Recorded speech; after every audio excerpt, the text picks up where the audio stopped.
வணக்கம் நண்பர்களே. இன்றைய பதிவுல நம்ம பார்க்கக்கூடியது பாத்தீங்கன்னு சொன்னா, தீராத பித்ருதோஷங்களை நிவர்த்தி செய்யக்கூடிய யுகாதி புண்ணிய காலங்களை பத்தி பார்க்க போறோம். ஃபர்ஸ்ட் பித்ருதோஷம்னு என்னன்னு சொல்லி பார்த்துருவோம். பித்ருதோஷம் அப்படிங்கிறது என்னன்னு கேட்டீங்கன்னா, ஒரு வீட்டுல ஒரு இறப்பு நடக்கும்போது அந்த ஆன்மாவானது பாத்தீங்கன்னு சொன்னோம்னா சூரிய மண்டலத்துக்கு போயிட்டு இருக்குங்க. அந்த சூரிய மண்டலத்துக்கு போய் சேரும்போது 1 வருட காலம் ஆகுங்க அது போய் சேர்றதுக்கு. அந்த 1 வருட காலத்துக்கு அந்த ஆன்மாவுக்கு பாத்தீங்கன்னா எந்த விதமான சாப்பாடு கிடையாது, தண்ணி கிடையாது, பசி பட்டினியில வேதனையும் துன்பமும் கலந்தே அந்த ஆன்மா பாத்தீங்கன்னா சூரிய மண்டலத்துக்கு போய் சேருங்க. அந்த 1 வருட காலம் முடிஞ்சதையுமே இந்த நீங்க வருஷாந்திர திதி கொடுக்குறீங்க இல்லையா, அந்த திதி அன்னைக்கு நீங்க கொடுக்கக்கூடிய அந்த சிராத்தம் கலந்த தண்ணீர், எள்ளு, பச்சரிசி, சாப்பாடு, இந்த 3 தான் பாத்தீங்கன்னு சொன்னோம்னா அந்த ஆன்மாவுக்கு பாத்தீங்கன்னு சொன்னோம்னா உணவு. அப்போ பசி பட்டினி வேதனையோடு அந்த ஆன்மா மேல போயிட்டு இருக்கும்போது 1 வருஷ காலம் முடிஞ்சு திரும்பி நம்மளுடைய சந்தைகளோ நம்மளுடைய குழந்தைகளோ நம்மளுக்கு ஏதாவது தர்ப்பணம் கொடுக்குறாங்களான்னு பார்த்துட்டு நின்றுட்டு இருக்கு. நீங்க கொடுக்கும்போது அதை மிகவும் சந்தோஷமாகவும் மகிழ்ச்சியாகவும் வாங்கி உங்களுக்கும் உங்களுடைய குடும்பத்துக்கும் உங்களுடைய குழந்தைகளுக்கும் ஆசீர்வாதம் பண்ணிட்டு ஆத்மா போகுங்க. இப்போ ஒரு சிலர் பாத்தீங்கன்னு சொன்னோம்னா இந்த வருஷாந்திர திதியை கரெக்டா கொடுக்க மாட்டாங்க, இல்ல கொடுக்க தெரியாம இருக்கலாம், இல்ல அந்த திதி முடிஞ்சு கொடுப்பாங்க. முதல் வருஷ திதியை மட்டும் எக்காரணத்தை கொண்டுமே பாத்தீங்கன்னு சொன்னோம்னா மிஸ் பண்ணவே கூடாதுங்க. அப்படி மிஸ் பண்றதுனால பாத்தீங்கன்னு சொன்னோம்னா கண்டிப்பாக அந்த ஆன்மாவுடைய சாபத்துக்கு நீங்களும் ஆளாவீங்க, உங்களுடைய குடும்பமும் ஆளாகும், உங்களுடைய சந்ததிகளும் பாத்தீங்கன்னு சொன்னோம்னா ஆளாவாங்க. சரி, அடுத்தது பித்ருதோஷம் இதனால் மட்டும்தான் வருமா அப்படின்னு கேட்டீங்கன்னா, பித்ருதோஷம் இதனால் மட்டும் வராதுங்க. பொதுவா தாய் தந்தையரை பார்க்காம இருந்தாலும் பித்ருதோஷம் வருங்க. அப்ப முடிஞ்ச வரைக்கும் நீங்க உங்களுடைய தாய் மற்றும் தந்தையை எக்காரணம் கொண்டும் சாப்பாட்டுக்கு வேண்டி கஷ்டப்படுத்தாதீங்க. அவங்க 1000 குறைகள் பண்ணலாம், 1000 தவறுகள் செய்யலாம். இருந்தாலும் உங்களுக்கு உங்களுடைய உயிரையுமே உங்களுடைய உடலையும் கொடுத்தவங்க அவங்க தான். அதனால பாத்தீங்கன்னு சொன்னோம்னா எக்காரணத்தை கொண்டும் அவங்களுக்கு சாப்பாடு போடாம எந்த வகையிலையும் அவங்கள கஷ்டப்படுத்தாதீங்க. அப்படி கஷ்டப்படுத்தி அவங்கள துன்பப்படுத்தும் போது, அவங்கள மனவேதனைக்கு ஆளாக்கும் போது கண்டிப்பாக அவங்க விடக்கூடிய சாபம் உங்களை கண்டிப்பா சேரும். இது உங்களை மட்டும் பாதிச்சா பரவாயில்ல, உங்களுடைய சந்ததிகளையுமே சேர்த்தே தான் பாதிக்கும். அப்ப எக்காரணத்தை கொண்டும் பெரியவங்கிட்ட இருந்து பாத்தீங்கன்னா சாபம் வாங்குறத தவிர்த்திடணும் எப்பவுமே. அதாவது நம்மளுக்கு பிடிக்குதோ இல்லையோ பிடிக்காமே போலாம், ஆனா எக்காரணத்தை கொண்டும் அவங்க கிட்ட சாபத்தை பாத்தீங்கன்னு சொன்னோம்னா வாங்காதீங்க. முடிஞ்ச வரைக்கும் அவங்க உயிரோடு இருக்கும்போது நல்லபடியா சாப்பாடு போடுங்க. இல்ல சாப்பாடு போட முடியாது, நானே பிச்சை எடுத்துட்டு இருக்கிறேன் அப்படின்னு சொல்லி நீங்க சொன்னீங்கன்னா, நீங்க பிச்சை எடுத்த சாப்பாட்டுல இருந்து கொஞ்சம் நாள் அவங்களுக்கு கொடுங்க, அவங்கள திருப்திப்படுத்துங்க. அதே மாதிரி உங்களுடைய முன்னோர்கள், அதாவது உங்க அப்பாவுடைய அப்பாவோ அல்லது அவருடைய அப்பாவுடைய அப்பாவோ யாராவது பாத்தீங்கன்னு சொன்னோம்னா தவறுகள் செஞ்சிருந்தாலும் அந்த தோஷங்களும் உங்களையே சேருங்க, வேற எங்கேயுமே போகாது. நீங்க கேட்கலாம், அவங்க செஞ்ச தப்புக்கு நாங்க என்னங்க பண்ண முடியும் அப்படின்னு சொல்லி நீங்க கேட்கலாம். இப்போ உங்க தாத்தா சொத்து சம்பாரிச்சுட்டு இருந்தாருன்னா நீங்க அந்த சொத்தை பாத்தீங்கன்னு சொன்னோம்னா எங்க தாத்தா சம்பாரிச்சது எனக்கு வேண்டாம்னு நீங்க சொல்லுவீங்களா? சொல்ல மாட்டீங்க இல்லையா? அதே மாதிரி அவங்க உங்களுடைய முன்னோர்கள் செஞ்ச பாவங்களும் உங்களையே சேரும், அவங்க செஞ்ச புண்ணியமும் உங்களையே சேரும். இதுக்குண்டான விளக்கத்தை நான் நேர்ல ஒரு ஜாதகத்தை போட்டு விளக்குறேன். இப்போதைக்கு இந்த பித்ருதோஷத்தை பத்தி மட்டும் பார்க்கலாம். நம்ம இப்ப பாத்தீங்கன்னு சொன்னோம்னா இந்த மாதிரி முன்னோர்கள் செஞ்ச பாவங்களாலையும் நம்மளுக்கு பித்ருதோஷம் வருங்க. இப்போ இதையெல்லாம் நிவர்த்தி பண்றதுக்கு என்ன பண்றது? நம்ம சரியா திதி கொடுக்கல, இதை பத்தி எங்களுக்கு தெரியல, இதை பற்றிய போதிய விழிப்புணர்வு எங்களுக்கு இல்ல அந்த திதி முடிஞ்சதுனால எங்களால கொடுக்க முடியல, இப்படி எல்லாமே நீங்க சொல்லலாம். இதுக்குண்டான பரிகாரங்களை இந்த நம்ம யுகாதி புண்ணிய காலங்கள் அப்படிங்கிறத பத்தி தலைப்புல தெரிஞ்சுக்க போறோம். ஃபர்ஸ்ட் இந்த யுகாதி புண்ணிய காலம் அப்படின்னு சொல்லி என்னன்னா பார்த்துருவோம். யுகம் அப்படின்னு சொன்னோம்னாங்க மொத்தம் 4 யுகம் இருக்குதுங்க. ஒண்ணு கிருதாயுகம், திரேதாயுகம், அதே மாதிரி துவாபர யுகம், கலியுகம். இந்த 4 யுகங்கள் தான் பாத்தீங்கன்னு சொன்னா சதுரயுகம் சொல்லி சொல்லுவாங்க. இந்த 4 யுகங்களுமே ஒவ்வொரு யுகமுமே குறிப்பிட்ட மாசத்துல குறிப்பிட்ட திதியில ஆரம்பிச்சிருக்குங்க. இதைத்தான் பாத்தீங்கன்னு சொன்னா யுகாதி புண்ணிய காலம்னு சொல்லி சொல்றோம். இப்போ ஃபர்ஸ்ட் பாத்தீங்கன்னு சொன்னோம்னா கிருதாயுகம். இந்த யுகம் எப்ப ஆரம்பிச்சுன்னு சொல்லி பார்ப்போம். இந்த கிருதா யுகம் எப்ப ஆரம்பிச்சதுன்னு கேட்டீங்கன்னா சித்திர மாசத்துல வரக்கூடிய வளர்பிறை திருதிய திதியில பாத்தீங்கன்னு சொன்னோம்னா இந்த கிருதா யுகம் ஆரம்பிச்சுது. அப்போ இந்த கிருதா யுகம் ஆரம்பிச்ச திருதிய திதி பாத்தீங்கன்னு சொன்னா யுகாதி, அதாவது கிருதா யுகாதி அப்படின்னு சொல்லி சொல்லுவோம். அதே மாதிரி அடுத்த திதியான திரேதா யுகம், இந்த திரேதா யுகம் எப்ப ஆரம்பிச்சுன்னு கேட்டீங்கன்னா ஆவணி மாசம் வரக்கூடிய வளர்பிறை நவமி திதி அன்னைக்கு வந்து பாத்தீங்கன்னு சொன்னோம்னா இந்த திரேதா யுகம் ஆரம்பிச்சுது. அப்போ இந்த ஆவணி மாசம் வரக்கூடிய நவமி திதி வந்து பாத்தீங்கன்னு சொன்னோம்னா திரேதா யுகாதி அப்படின்னு சொல்லி சொல்லுவோம். அடுத்து வந்து பாத்தீங்கன்னு சொன்னோம்னா துவாபர யுகம்.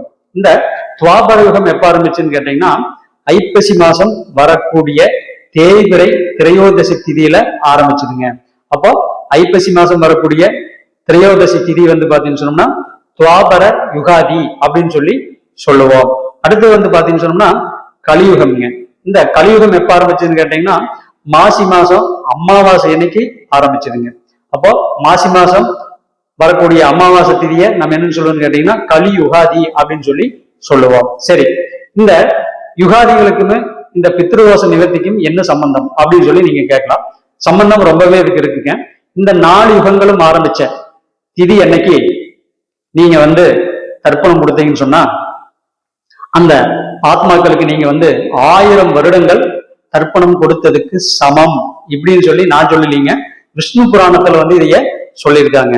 அப்போ நீங்க எப்பவுமே ஒண்ணு ஞாபகம் வச்சுக்கோங்க, இந்த கிருத யுகாதி ஆரம்பிச்ச சித்திர மாசம் வரக்கூடிய திருதிய திதியிலையோ அல்லது திரேத யுகம் ஆரம்பிச்ச ஆவணி மாசம் வரக்கூடிய நவமி திதியிலையோ அல்லது துவாபர யுகம் ஆரம்பிச்ச ஐப்பசி மாசம் வரக்கூடிய திரையோதசி திதியிலையோ அல்லது மாசி மாசம் வரக்கூடிய அமாவாசை திதியிலையோ நீங்க இந்த முன்னோர்களுக்கு சிரார்த்தம் கொடுத்தீங்கன்னா உங்க ஜாதகத்துல எப்பேற்பட்ட பித்ருதோஷங்கள் இருந்தாலும் கண்டிப்பாக நிவர்த்தி ஆகும். அதே மாதிரி இது வரைக்கும் நான் திதியை கொடுத்ததில்லை, வருஷத்துல திதி கொடுக்கறதுக்கு மறந்துட்டேன், எனக்கு அந்த அளவுக்கு போதிய விழிப்புணர்வு இல்லை, எனக்கு யாரும் சொல்லல, எனக்கு தெரியாதனால கொடுக்காம விட்டுட்டேன், இப்படி நிறைய பேர் சொன்னீங்கன்னு சொன்னா நான் சொன்ன இந்த 4 யுகங்களையுமே 4 யுகாதிகளுமே எந்த கிழமையில வருதுன்னு உங்க ஜோசியர்கிட்ட கேட்டு கண்டிப்பாக அந்த திதி அன்னைக்கு நீங்க உங்களுடைய முன்னோர்களுக்கு தர்ப்பணம் கொடுத்தீங்கன்னு சொன்னா கண்டிப்பாக நீங்கள் 1000 வருடங்களுக்கு அந்த முன்னோர்களுக்கு தர்ப்பணம் கொடுத்ததுக்கு சமம். அதே மாதிரி இந்த கலியுகம் ஆரம்பிச்சிருக்கு இல்லைங்களா, இந்த கலியுகம் வந்து பாத்தீங்கன்னு சொன்னா மாசி மாசம் அமாவாசை அன்னைக்கு ஆரம்பிச்சதுன்னு பார்த்தோம். பொதுவாக இந்த மாசி மாசம் அமாவாசை வந்து பாத்தீங்கன்னு சொன்னா குறிப்பிட்ட நட்சத்திரங்கள்ல வந்தா அதுக்குன்னு ஒரு பலன்கள் இருக்குதுங்க. இப்ப அது என்னன்னு சொல்லி கொஞ்சம் விளக்கமா பார்த்துருவோம்.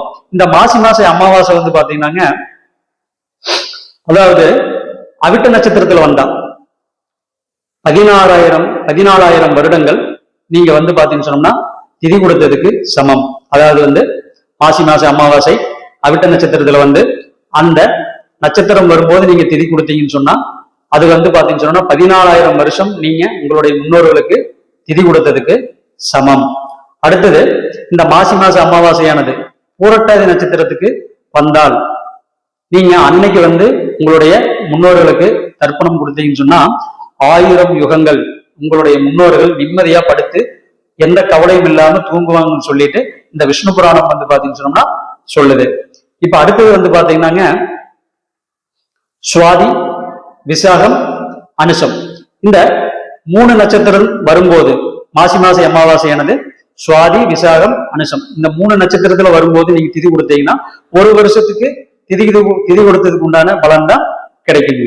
அடுத்தது இந்த மாசி மாச அமாவாசையானது திருவாதிரை புனர்பூசம் பூசம் இந்த 3 நட்சத்திரத்துல வரும்போது நீங்க உங்களுடைய முன்னோர்களுக்கு தர்ப்பணம் கொடுத்தீங்கன்னு சொன்னா 12 வருடங்கள் நீங்க வந்து உங்களுடைய முன்னோர்களுக்கு தர்ப்பணம் கொடுத்ததுக்கு சமம். அதே மாதிரி குறிப்பாக வந்து இந்த அவிட்டம் சதயம் பூரட்டாதி இந்த 3 நட்சத்திரம்னு மாசி மாச அமாவாசை என்னைக்கு வந்ததுன்னு சொன்னா அன்னைக்கு நீங்க திதி கொடுக்கறது மிகப்பெரிய யோகம். என்னன்னு கேட்டீங்கன்னா இந்த 3 நட்சத்திரம்னு அமாவாசை என்னைக்கு மாசி மாசம் வந்ததுன்னு சொன்னா அது வந்து தேவர்களுக்கும் கூட அந்த வந்து நாள் கிடைக்காதுன்னு சொல்லியிருக்காங்க. அப்போ மாசி மாச அமாவாசையானது அவிட்டம் சதயம் பூரட்டாதி இந்த 3 நட்சத்திரம் வரும்போது நீங்க திதி கொடுத்தீங்கன்னு சொன்னா உங்களுக்கு எப்பேற்பட்ட பித்ருதோஷங்கள் இருந்தாலும் நிவர்த்தியாகும். இதை வந்து நீங்க உங்களுடைய ஜோசியரிடம் கேட்டு எந்த நாள் வருது, என்ன கிழமையில வருது, எந்த இதுல வருதுன்னு சொல்லி பார்த்துட்டு இதை நீங்க பண்ணீங்கன்னு சொன்னோம்னா நீங்க வந்து லட்சக்கணக்கில் செலவு பண்ணி உங்களுடைய பித்ருதோஷத்தை நிவர்த்தி பண்ண வேண்டிய அவசியம் இல்லை. எந்த கோயிலுக்கும் போய் அலைய வேண்டிய அவசியம் இல்லை. அவங்க கிட்ட காசு கொடுத்து இவங்க கிட்ட காசு கொடுத்து ஏமாற வேண்டிய அவசியம் இல்லை. இப்போ நான் சொன்ன அந்த யுகாதி புண்ணிய காலங்கள் ஆரம்பிச்ச திதியிலையுமே அதே மாதிரி மேற்கூறியபடி நான் சொன்ன அந்த 9 நட்சத்திரங்கள் மாச அமாவாசை அன்னைக்கு வரும்போதுன்னு நீங்க திதி கொடுத்தீங்கன்னு சொன்னா உங்க ஜாதகத்துல எப்பேற்பட்ட பித்ருதோஷங்கள் இருந்தாலும் நிவர்த்தியாகும். இது நிதர்சனமான உண்மை. இது நான் சொல்லல, இதை நம்மளுடைய விஷ்ணு புராணத்துல சொல்லியிருக்காங்க. அப்ப இத்தனை நாள் பித்ருதோஷம் இருக்கிறவங்களும் அதே மாதிரி சிராத்தம் கரெக்டா கொடுக்காதவங்களும் இருந்தீங்கன்னு சொன்னா கண்டிப்பாக நான் சொன்ன இந்த யுகாதி புண்ணிய காலங்களை பயன்படுத்தி உங்களுடைய பித்ருதோஷத்தை நிவர்த்தி பண்ணிக்கங்க. நன்றி, வணக்கம்.